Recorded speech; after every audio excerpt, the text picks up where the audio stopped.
Welcome back. It's part 2 of the Ted Sobel episode. The guy has so many stories, we had to bring him back for a second hour. And if you're wondering, Adam, why are you wearing a different outfit than you were just last week when you were having the exact same conversation? I mean, that's show business, baby. We're actually taping the intro to part 2 right before we tape the Matty Higgins episode. Just try to follow along. You'll figure it all out. You suck! Thanks. That's my resident guest, Ryan Engel. I got to get back and change clothes back into what I was wearing last week somehow and talk to Ted Sobel. All right, thank you. Let's do this. Oh, hi there. I'm just reading from this wonderful book, Touching Greatness, by author Ted Sobel, who happens to be our guest. If you watched part 1, thank you very much. We're now going to pick up the conversation in part 2. We've got so much to talk to Ted about in his book. And for all of you Tiger fans, like myself, we're going to get into Ted's long storied history with Tiger Woods, which begins, Ted, in 1992. That is correct. At Riviera Country Club in the beautiful Pacific Palisades, just north of Santa Monica. Riviera plays host to the LA Open, which is now the Genesis Open. I can see my co-host really wants to say something. So, Ryan, what would you like to say? I believe it was the Nissan Open back then, was it not? I'm pretty sure you're correct. Fun fact for the golf gearheads out there, that tournament in which he played as an amateur, Tiger was playing the Ping I-2 irons. Just wanted to let you know that. So I would not have remembered. Let's talk about 1992. Yes. Tiger Woods is 16 years old. He's out of Cypress, California, which is here in Orange County where we are. He is a local kid. He's coming over as a high schooler. Orange County-ish. Take it easy. It's right on the border. Yeah. I live... Los Alamitos, right? It's like depends on what side of the racetrack you're on, I think. Look at him. He's just so sick Go of ahead. me. I live on the border of Orange County, and we claim Orange County. And Of course you would. I live in I just voted today, September 14th. What are you? You're from Seattle. You don't even know what they're. Yeah, Look, it doesn't matter This to you. doesn't mean anything to Yeah, you. it doesn't matter. Anyway, You just live here. all right. Yes. This is a great segment already, Ted. Yeah, I love this. Tiger Woods, 16 years old, making his PGA Tour debut at Riviera Country Club. He is 16. He is playing as an amateur.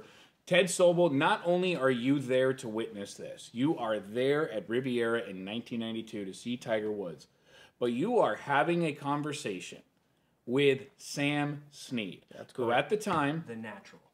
had 82 wins. And at that No, time, not according to him. According to him, he it was had about 100. 125. Okay. According to the history books, Yes. 82 wins. Yes. Sam Snead, 82 wins. At that time, Tiger Woods, 0 wins. Exactly. You are there for the very, very, Unbelievable. very beginning. First swing. And not only are you there, but you're talking to the guy that Tiger Woods would eventually run down and tie. What do you remember about that day? You write about it in the book, Touching Greatness, Chapter 14, Tracking Tiger, which is a great chapter, my favorite. What do you remember about that day? Well, it's not just that day. It was that week because I was also at Media Day. So I believe it was Ted Treba was the other guy there at Media Day. And he was sort of like, wow, who's this Tiger Woods guy? We already knew that he had something good going, but he's 16 years old. I mean, come on. Yeah. So I got a chance to be there at that Media Day and just get a little feel for, okay, the buzz is really coming. Mm-hmm. But it wasn't just that, because once the tournament started, I had never been to a tournament where Entertainment Tonight was there. Crazy. Yeah, Hollywood Reporter was there. It's like, what are you doing here? He's a kid, you know, and I'm personally sort of turned off by that because it's like you're overhyping something, because I've seen too many hypes that turn to fizzle out and just right down the toilet. Yeah. And you know, that wasn't anything about Tiger. I didn't. You know, everybody's different, but still, it was a little bit too much for me. It was a little nauseating, to be honest with you. And you know, it's bad enough when you got to deal with just golf writers and reporters. Now you got like tons of people there. I couldn't believe how many people were credentialed to this, right? Yeah. So before he went to the first tee, I remember we were talking to Sam Snead. I believe it was between the first fairway and the second fairway. I mean, at number 3, right? Coming back the other way. Oh, yeah. Right? It's got that cool side hill, number 3 Right, does. exactly. Yeah. So we were talking to Snead, and he was a little cocky, you know. How, if you don't mind me interrupting, how was he? Was he a good dude? Was he? Well, I didn't know him. I just Was he fun to talk to, or was he? Yeah, he was fun to talk to. He was, very old school. He's a Southern guy, the drawl, the whole thing. Always wearing the hat, the straw hat. All the old videos, he seemed very smiley and very. Yeah, he was all right. Yeah, he was. I think he was different when you played against him or with him than when you just spoke to him as a media guy. Yeah, because I think he could competitive. Be very competitive. He could be a bit of a badass at times on the course, but that's fine. That's who he was. It's no big deal. Like you want to win. Yeah, you want to win, right? Who gives a damn? Whatever works. As long as you're not cheating, right? What did Sam have to say about Tiger that day? Yeah, that day he said he looks really good. It was one of these we'll see kind of things. He looks really good, and I'm impressed. And he just had the most natural, smooth swing that Sam enjoyed, but it wasn't refined. Right. It's funny you say that because you were there. Yeah. Obviously, I was not. But I've seen the footage, and it's all the recycled footage of it. Yeah. But there's that where he's warming up on the range, and Fuzzy, Norman, all these other guys, they're sitting there watching him. Could you imagine being a 16-year-old kid with fucking Entertainment Tonight there and all the media stuff? The pressure this guy had, and all the old pros, they're coming here to watch this kid warm up. Yeah. And it's just... to me, pressure, the word pressure is, and distraction. I hate that word. Yeah. Distraction is the most overused word by reporters on this planet. I despise it like you can't believe, because everything is a distraction. If you're an athlete, you got to play whatever the hell you play. Like the whole world's a distraction. Just do what you got to do out there. Yeah. Okay, I think it's overblown. But in this case, as a teenager, you are 1,000% right. And it gets to the point too where you see him go to the tee. He looked a little nervous to that first tee on number one. But you know what? Boom, right down the slot. Yeah.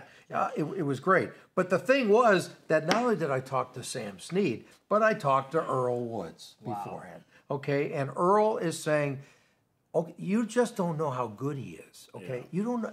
You're not." And he's going to make the cut, which he didn't.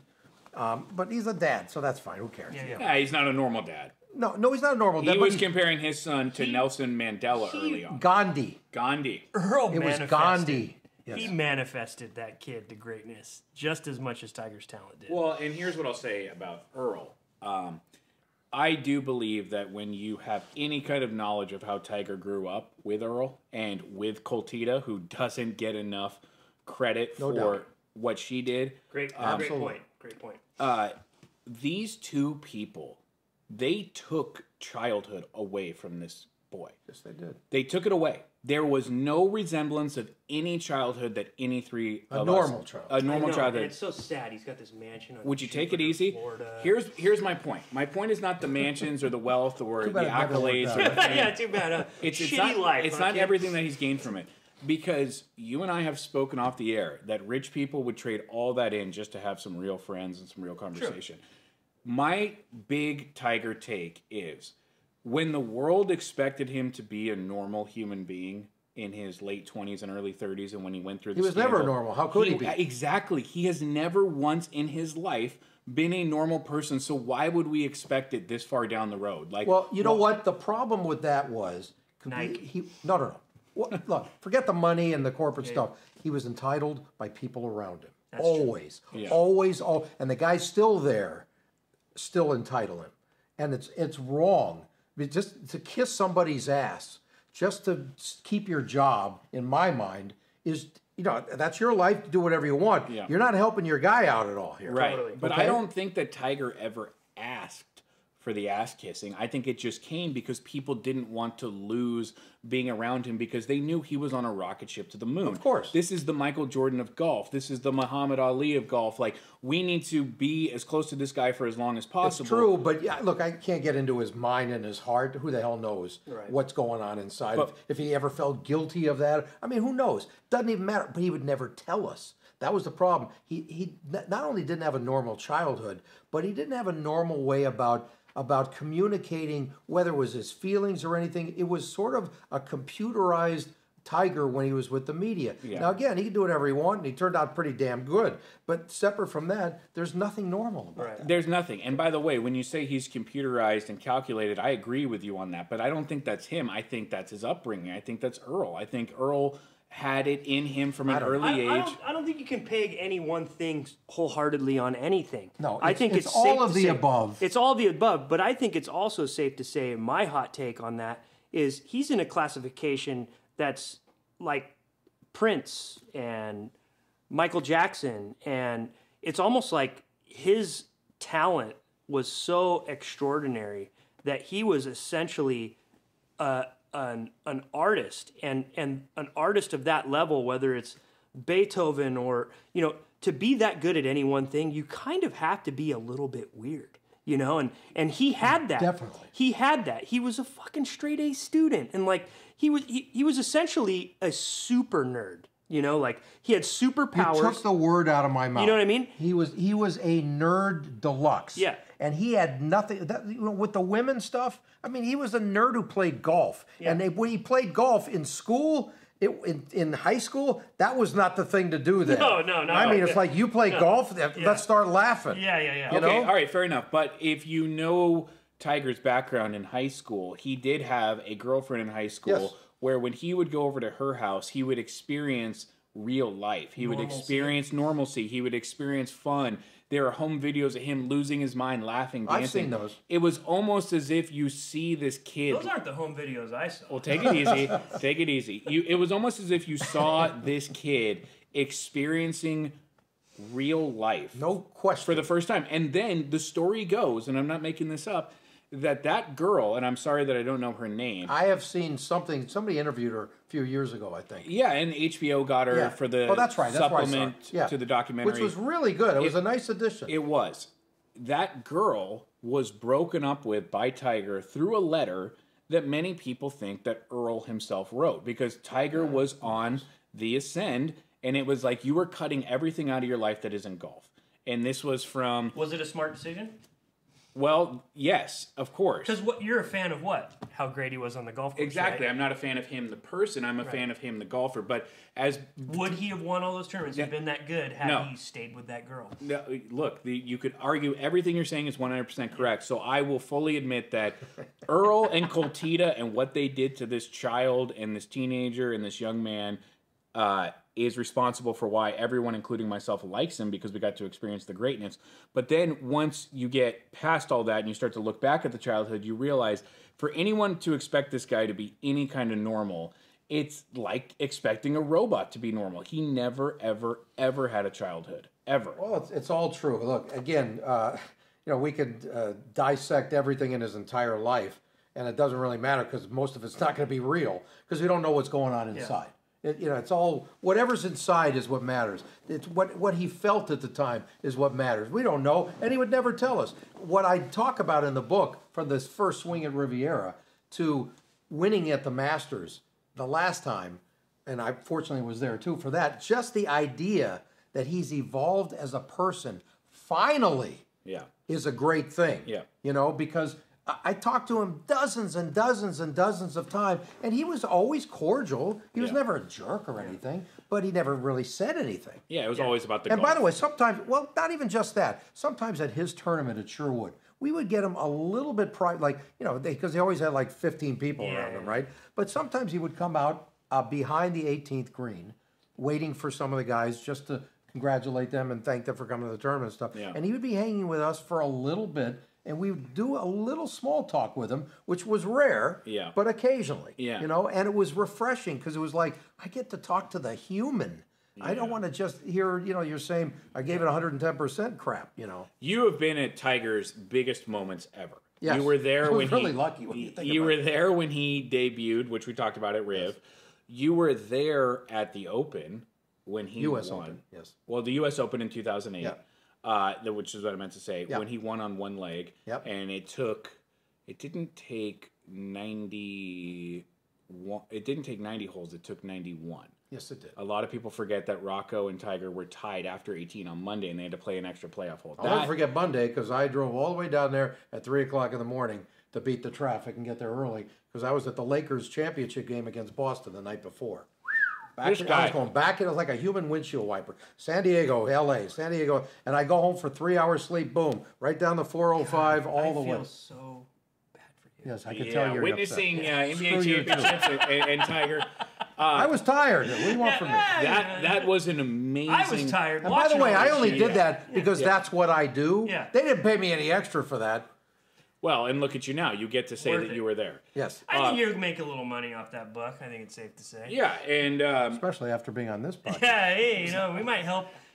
We're probably going to be, on the hook You for promised about. you were going to buy 2,000 We'll probably sell up front, which is nice. We'll probably sell 200 of those books for you. yes. Okay, So, I'll take it. Thank you. you've been at all of them from 92 to 2008 to 2019 at Augusta, which was just, in my lifetime, the single greatest comeback in sports I've ever seen. And it has nothing to do with the fact that I love Tiger, like he's my dad. But it has to do, nothing to do with it was just an amazing comeback. It was. When he won, prior to that, the Tour Championship in, what was that, 2018? Okay. That was his first big win since all the bullshit. Mm-hmm. When he was coming up and the they cleared the ropes. crowds? And the crowds It was were crazy. unbelievable. And he walked up But 18. that's what sort of was like that on a smaller scale. Right. At Riviera in 1992, Right. it was like the Pied Piper. Totally. When he walked up, and I could be wrong, but Yeah. because he won in Augusta in 2019, so that would have been 2018, the Tour Championships, right? He won. Yep, That was- you're correct. So, anyways, when he won that, I was with Steve. We were watching at my house, and my good buddy Steve. When he tapped in and put his arms up, I looked at Steve and I was like, "He's winning the Masters." Really? Wow. I said that Where were because. you when I went on to make a play? in Well, I Vegas? mean, I'm not a betting man, but it's just should be. He's a lot. He's a lot like all those guys who. Freddie's one of them. Ben, Gentle My Ben. favorite's Freddie. Everyone. Gentle Ben. Freddie. Freddie will be in a I fucking- said that sarcastically, by the way. If you want some Freddie stories, we'll talk about Oh, that. I love too. Freddie stories, but Not Freddie's got good ones though. Well, yeah, everyone's got some dark sides. I like a little dark, But yeah. Well, this isn't being dark. This is being the ultimate prick. But go ahead. Well, my buddy used to park cars at what's now Waldorf Astoria, but it used to be the In New York. Dana Point Resort. Before that, it was the Monarch Beach Resort, and it was the Monarch Beach. I love that place. so they had a I didn't know it was in the Monarch Beach. they had a Champions Tour event there. Yes, I was there. and Arnie Freddie won was it. there. Arnie was there. Yeah, and Freddie won it. One of the years. Yes. And my buddy parked his Cadillac, and he came out, and Freddie fucking won the tournament, and he came out and he stiffed my buddy who was the valet. Oh, Which is that's a- not good. What? That's a Look, tough look. we got to go back on Freddie later, or can I get just one? No, we can do Freddie later. Can I do one quick Freddie story Yeah, here? yeah, yeah. Okay, real quick. And then I want to tie a bow on No, Tiger. no, no. But We go got to ahead. talk about Tiger. Go, But Freddie. Go, Freddie. I got a few of them, but this is one, a quick one. He won a tournament once, and I'm sitting at a typical media room dining area, just BSing with whomever there, and I didn't know this person. He was, I guess, some producer for NBC Golf, right? And we're talking. I don't know how couple's name came up, but I told him this one story that's going to be in a future volume of the book, and he says, "Oh, you think that's bad?" And I said, "You got worse than that?" Wow. He says, well, is it a much worse if he just won a tournament and my job was just to basically go over and say, whomever, it's Johnny Miller or whoever's going to come over and give you, a quick comment, two quick questions or whatever when it's all over. And he's basically said, fuck that. And he walked away and he didn't even talk to the TV after he won. Wow. How's that? Bam, bam. So And that's not my story. That's his story. So Yeah, I yeah. assume it's true. I don't know. yeah. Wow. Anyway. But I have heard this about Freddie, and this is just all of this is just a testament to what great of a man Arnie was, because he was able to do Be both. back in 2 seconds. I've heard from multiple people that inside the ropes, especially playing partners, Freddie was the best. Sure. He treated the game and his playing partners with the utmost respect. Absolutely. It has nothing to do with but what it we takes talked a about. special person to be able to carry that on to the media and the interviews and stuff, because I could see how, over the years that could be tiring. I'm not giving a hall pass whatsoever, don't get me wrong. But, Oh, he despises the media. he despises media, and The some whole- guys the are whole- like that. maybe he's eased up a little bit as he's aged. Yeah. But we're talking in his prime. Yeah. Oh, it was. But what I was getting at is Tiger, like Freddie, and a lot of guys who have such a love affair with Augusta. Yeah. That's true. Freddie could be in a wheelchair, and you would be, if you could bet on the first round of having him in the top 5, you would bet on it, because he just comes out the gates and he's always there and he fades, you know, because he just doesn't have the game anymore. Of course. But Tiger's like that too, you know. He knows that place. He knows what not to do, which is more important than what to do. Right. And I knew that when he found his groove back at 2018 at the Coca-Cola Tour Championship, I was like, this guy's going to win Augusta, because that's all he needed. He needed a glimpse of hope because he's a front runner. You know, Tiger's not a come-from-behind victory guy. He's a guy who wins out of intimidation and pure talent. And if he feels like his game is back, you put him on Augusta, I'm betting on him every time. Yeah. Okay. You know what I mean? Of course. Okay, well, one of the things that, in regards to this podcast I did in 2019 with all the former Masters champs, I had a great sit-down with Ben Crenshaw. What a Probably great guy, huh? 30 minutes with him. Not all on the record. Some were a wonderful guy. And he lives in L.A. part of the time. He has a house here somewhere. I think his daughter goes to USC or something. But anyway, He frequents a restaurant just really? down the street from us. Oh, okay. And his a friend of mine wife, got some really photos. nice person, just great people, Yeah. right? So anyway, so Ben, said, I'll be happy to talk to you. So we sat down in a veranda area in Augusta. Veranda, I like that. Yeah, a little private location, so we can get our own. We're just off where the new media center is, and where no noise was. We had a great conversation. I said, so who do you like this week? I'm not big on that question, but I just threw it in. And he says, you know who I like this week? He says, I don't know about who's going to win, but you know who I like this week? He says, this guy named Tiger. I just watched him on the range. He says, he looks phenomenal. Great. And this was Thursday morning, okay? So the morning of the start, right? And I'm saying, okay, well, that sounds good to me. Yeah, that's a nice clip. And it was something like, hey, if he wins this thing, you think it'll be a story? Yeah, and we went back and forth, had fun with that. Great. And then he wins. Yes. Now, here's how I want to tie a bow on the Tigers. Yes. You were at Riviera in 1992 when he debuted on the PGA Tour as a 16-year-old. You were talking to Sam Snead. At the time, Sam Snead, 82 wins, Tiger, 0. Yes. Flash forward to Riviera last year. Tiger Woods has now tied Sam Snead.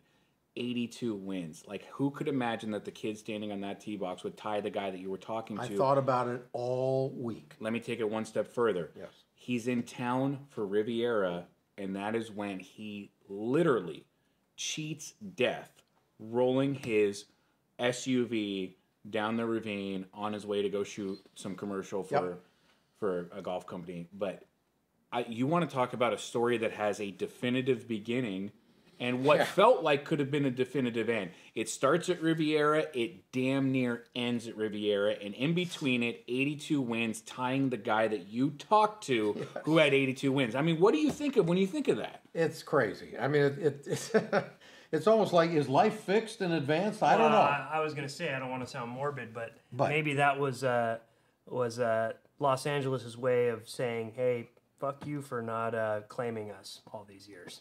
Well, Here we go. Okay, now claiming you. Now, are we talking about not showing up at Riviera all those years, or are you talking about moving to Florida, which was obviously for tax purposes? Well, that's true, but I mean, you can't fault a guy who makes $10 billion a year to say, I want to save 8 of those billion. To this day, they call him on the first tee and they say, from Jupiter, Florida. And it's like, you're not from Jupiter. You're from Cyprus. Nobody's from Jupiter, Florida. Look at the camera right now. You might be from Jupiter, but not from Jupiter, Florida. Yeah, that's true. Ed just told us in the camera, you're from Cypress, California. You're an Orange County kid. Don't forget it.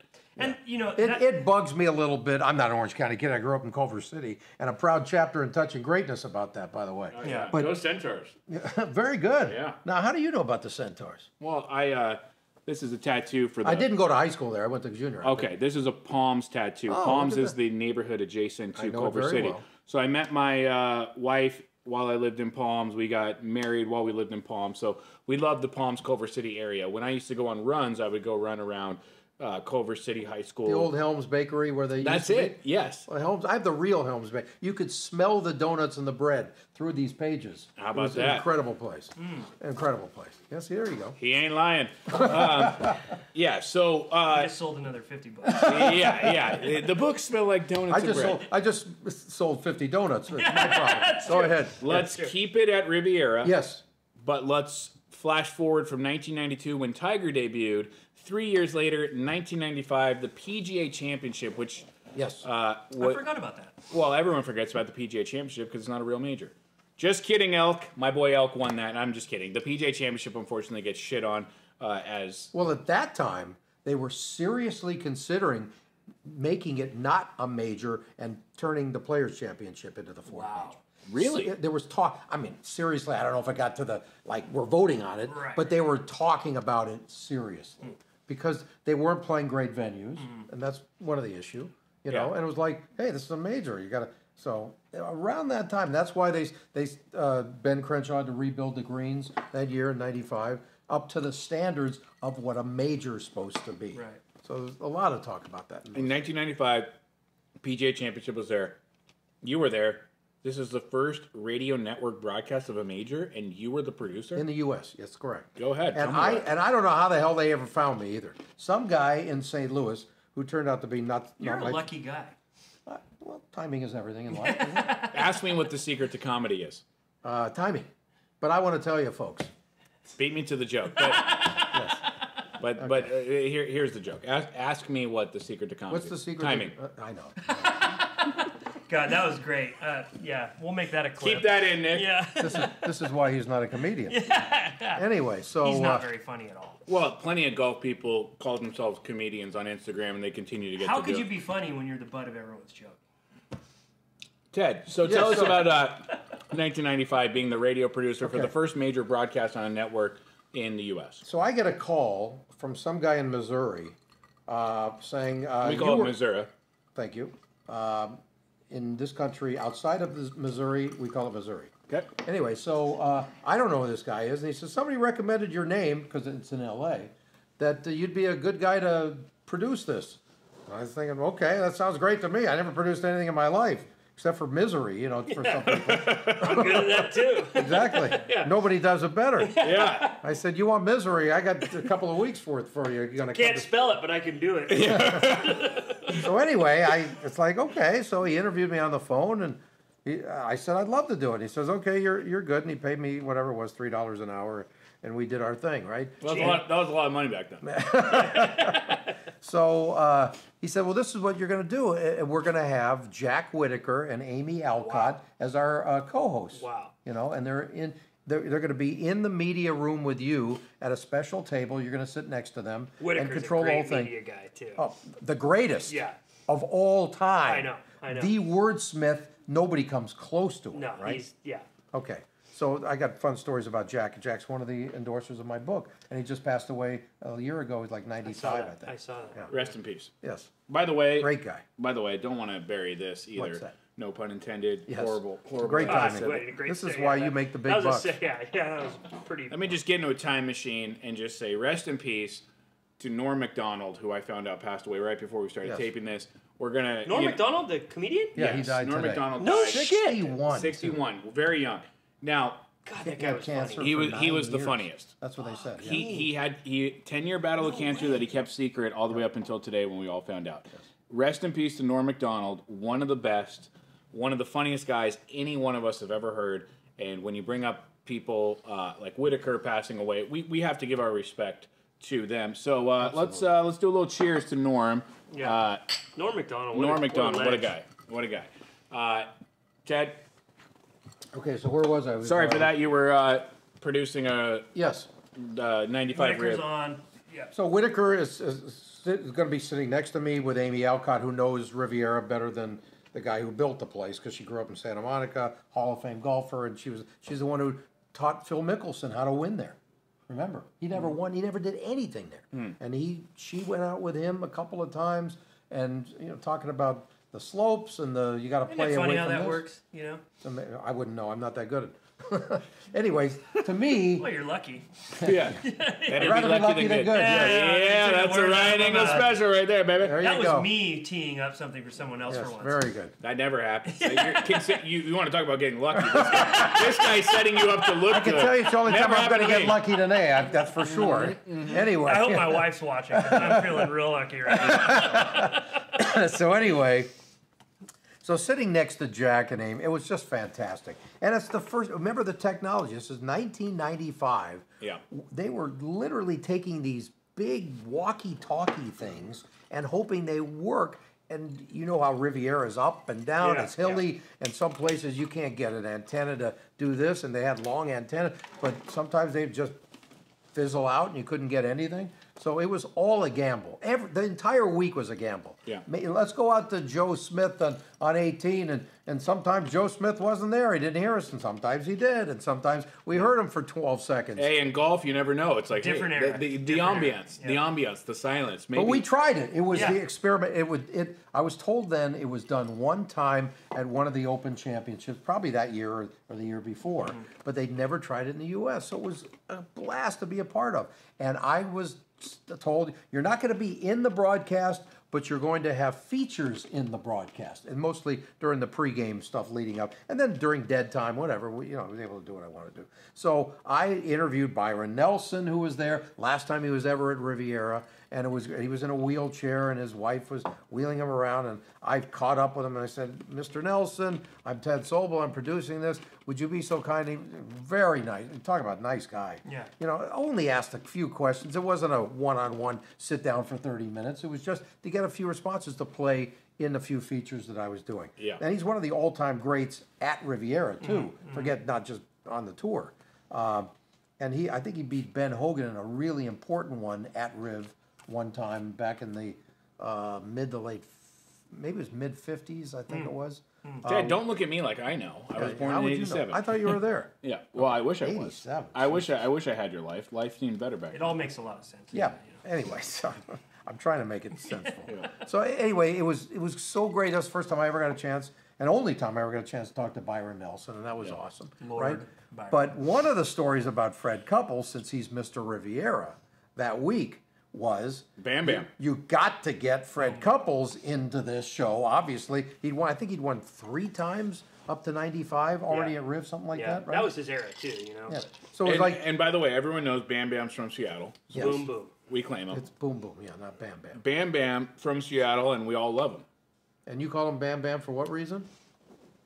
Because you've had too many drinks, or what? Yeah, exactly. Great point, Ted. No, this is a. At least he's got an excuse this time. If you Google Fred Couples' nickname, Bam Bam comes up. So not on my computer. I went off of that once, and at Riviera. He still has an AOL email. Oh wow! So it's a callback, Bam Bam, to a time that I called him Bam Bam on a Christmas show that we did once. Okay. And I called him Bam Bam. I was so sure of it when I called him it because really, yeah. There's literally a Seattle, golf club he was line. Sure? There's literally a golf club line from Lynx, Freddie Couples' sponsor at the time. That's called Boom Boom. I would like hope. it's engraved in fucking golf clubs that his nickname's Boom Boom. I love Bam Bam because That's the Flintstones, but that's fine. Now, but there's no professional golfer from Seattle. Well, Kyle Stanley, but he. Ooh, I got a great Kyle Stanley story too. Whoa! I think me and you were the only guys who have heard of Kyle Stanley. Oh, I got the greatest Kyle Stanley story. Well, he struggled. We'll get to them, but let's finish the story. We'll get to the Kyle. Well, the reason that I love Bam Bam so much is because he's from Seattle. There's not a lot of people that play golf from Seattle besides Bam Bam and Kyle Stanley. Okay. Yeah, people don't succeed from Seattle most. Oh, take it easy. Okay, so what's your Kyle Stanley story? No, well, first let's do the Couples thing Yeah, at 95 Riv. 95 Riv. Yes. Yes. Okay. Mr. Riviera. So you call him Mr. Riviera. I call him Bam Bam. Okay, well, he was, they call it Hogan's Alley. It really was Couples Alley for several years. Right? I mean, he owned the joint. And he's got a great smile, and he signs autographs, and everybody loves him. Until reality sets in, but that's fine. So Ted Sobel and Bam Bam. So I get to Riviera on Monday morning of that week. Yep. Very early, right? Because I'm producing the damn radio, so I need to get whenever guys are coming in. I want to. They literally the parking lot for the players is like 15 feet away from the entrance to their clubhouse, Which right? is so great about Riv. Yeah. Well, yeah. I mean, it's just old school. There's, it is what it is. It's great. I'll take it neat. So, I'm hoping to run into I got a list of guys I need to talk to. Yeah, you're checking out the boxes. And Couples is right on top of the list. Of course. I mean, if I don't talk to Fred Couples, I'm not doing my job. Right. So here comes Fred. with his clubs. Boom. Literally. Yeah. Bam, bam. He shows up. He shows up with his clubs, and he's walking at the little entrance into the clubhouse, right, to the locker room. And it's right there. So I'm standing there, and I say, Fred, and I'd seen him before, and that's another long story. Fred, do you have 1 minute, please? I'm producing the... And he said, fuck you, I'm out of here. Almost. No, he's... That was NBC. I'm not that important. Yeah. So anyway, no, he looks at me and he goes, what do you need? And I said, I'm the producer for the radio. It's the first time we're ever doing network radio in a major. And I said, you own this place, and I just need to ask you like 3 or 4 questions. That's it. Not a one-on-one sit down, take 4 hours of your time. Just get a couple of... And, you know, these aren't...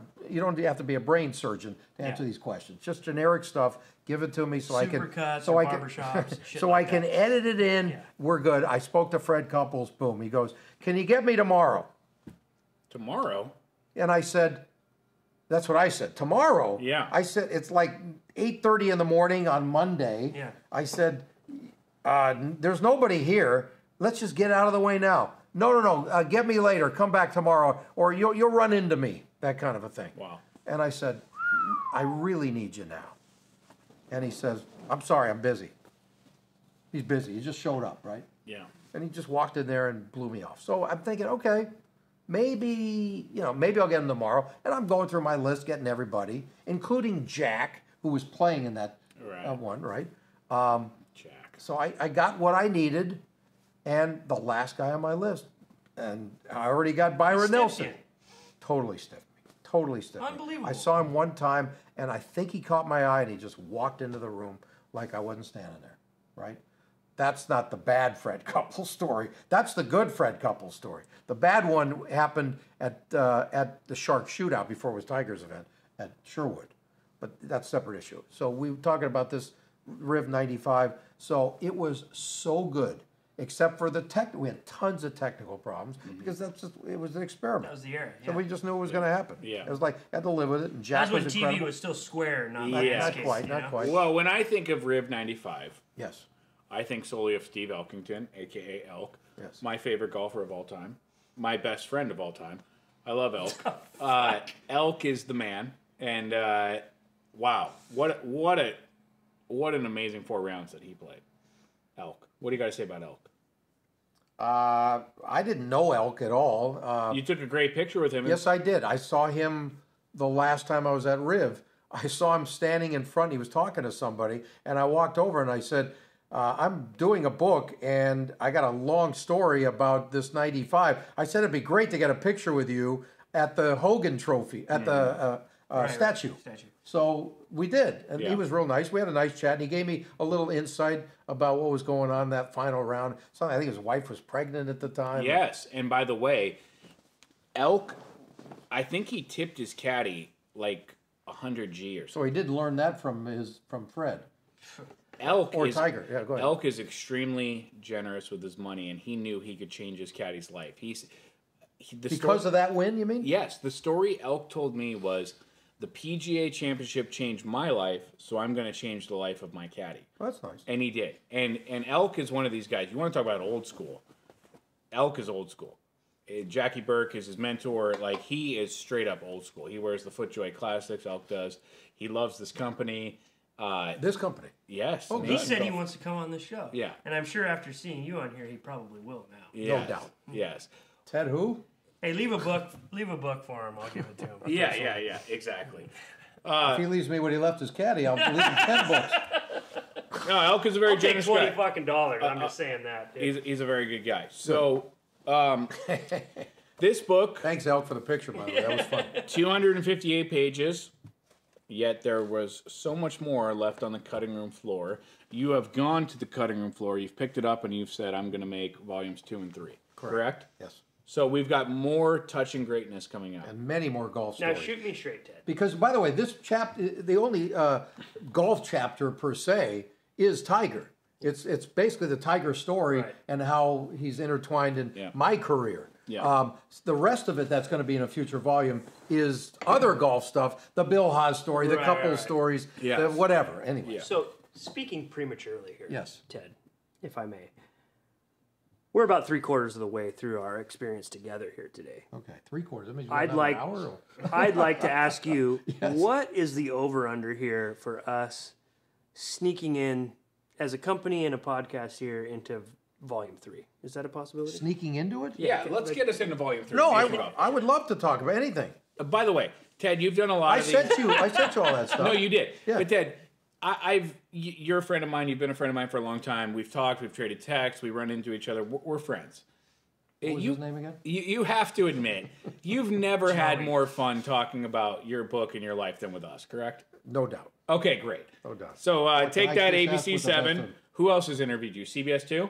Jim Hill? Channel 5. Not Jim. It was not Jim introduced it, but he didn't do the interview. Okay. You ever seen Lisa- Jim Hill Lisa put a Hillary. hat on his afro? It's amazing. It's like he looks like who was the first baseman on the Dodgers? Eddie Murray? Murray. Remember he had that little afro when he first joined Oh, the yeah. team and it was sticking out of the hat. That's kind of the Jim Hill look. I Yeah. like By that. the way, Eddie's a hell of a golfer. Fuck yeah, Is he he? is. Really good. Jim golfer. Hill, hell of a broadcaster. Yes, he is. He's been doing it for a while. The one thing I love about Jim is he goes to all the games. He's always there. isn't he the dean? Jim Hill.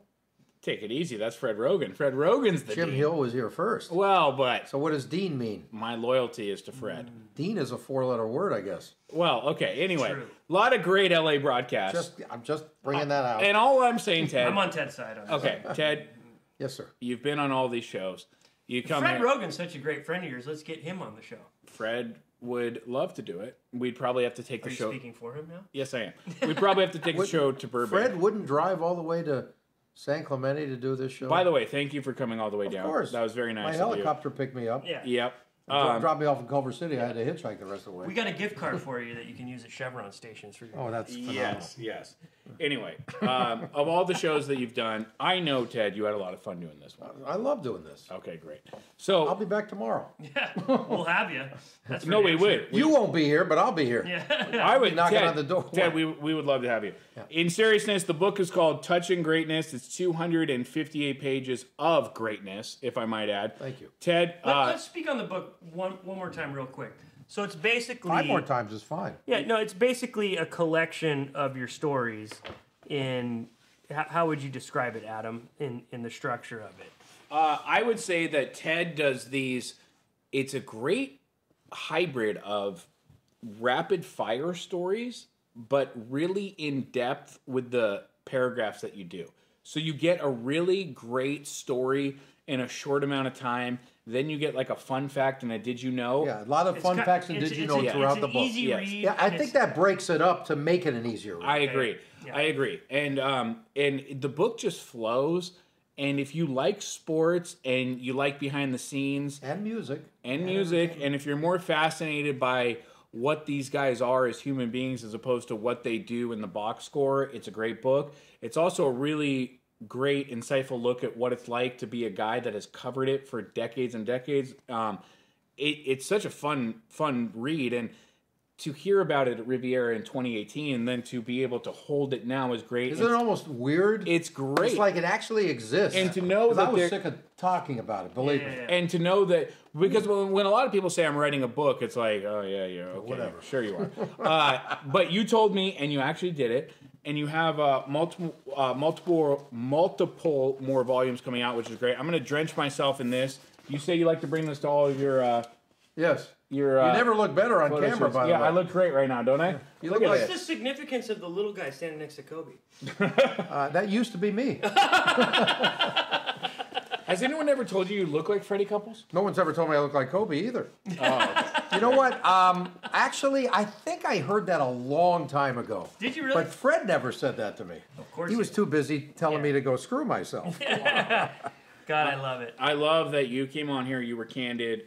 We do love the book, and Thank you. When you And put it is a memoir, by the way. The first half of the book is growing up in LA. It starts out and it's called From the Big Inning instead of the Beginning because it talks about my dad working at Yankee Stadium when Babe Ruth played. And then him telling me stories, getting me into sports. As we wrap this up, here's one of my favorite things you told me about writing the book. Yes. Is your dad died when you were 19. Yes.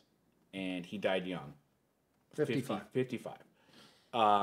what you told us before we started taping was this has been a great experience and a great kind of time for people who are like, man, your dad sounded like a cool guy. So this has been a really cool way for you to remember your dad and for people who didn't know him to talk about him.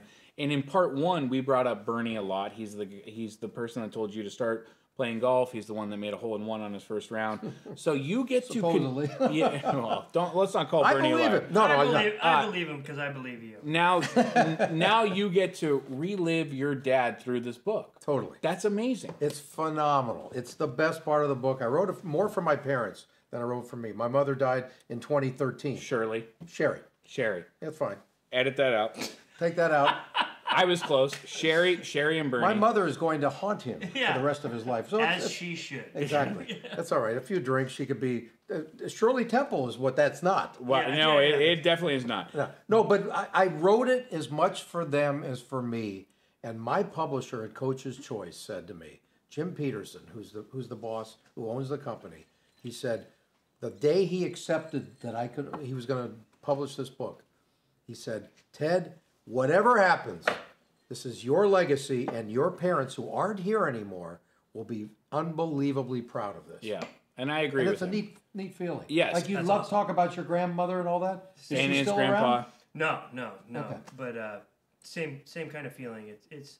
But I mean, when you get to talk about them in a public way, it's like you're telling people that never met them and never would. They live on. That's like, hey, this is who they were. This is part of my life. This is in my blood. Absolutely. That's it. That's what this whole company is about. That's what your book is about. It's great. Ryan, we have a gift for Ted. Ted. Uh-oh. You can file Is this. it a cigar? No. You can file this in your cylinder file when you get home. Uh-oh. If you wish. But every guest that comes on the I show... buried my first goldfish in something like that. Yeah. Oh, no. Every guest, Look at this. we present them with a Smoking Tom Beautiful. lapel pen. I will wear it with pride. That's my grandfather there. He's the company's insignia. And Mr. Lycan. Mr. Lycan. And I like him a lot. Yeah. You would have liked him. He was a good dude, and he was part of that era that we love so much. And I want to thank you personally for coming on the show today and wasting your time with us. Yes. This was our pleasure, 100%. Oh, 100%. You tell some great stories. Yeah. The book is Touching Greatness. Get it wherever you get books from. And let's cheers to the fellowship. Cheers to Bernie, the fellowship, and Touching Greatness. And by the way, you can still find Bernie Sobel of California dresses. He made women's clothing online from the 60s on eBay. Wow. It's unbelievable. That's where we're going I'm next. going to look that up. Yeah, let's go. That up. Cheers, guys. Yeah, let's go. Cheers. What a fucking touch right there, dude. That was awesome. That was. I loved it.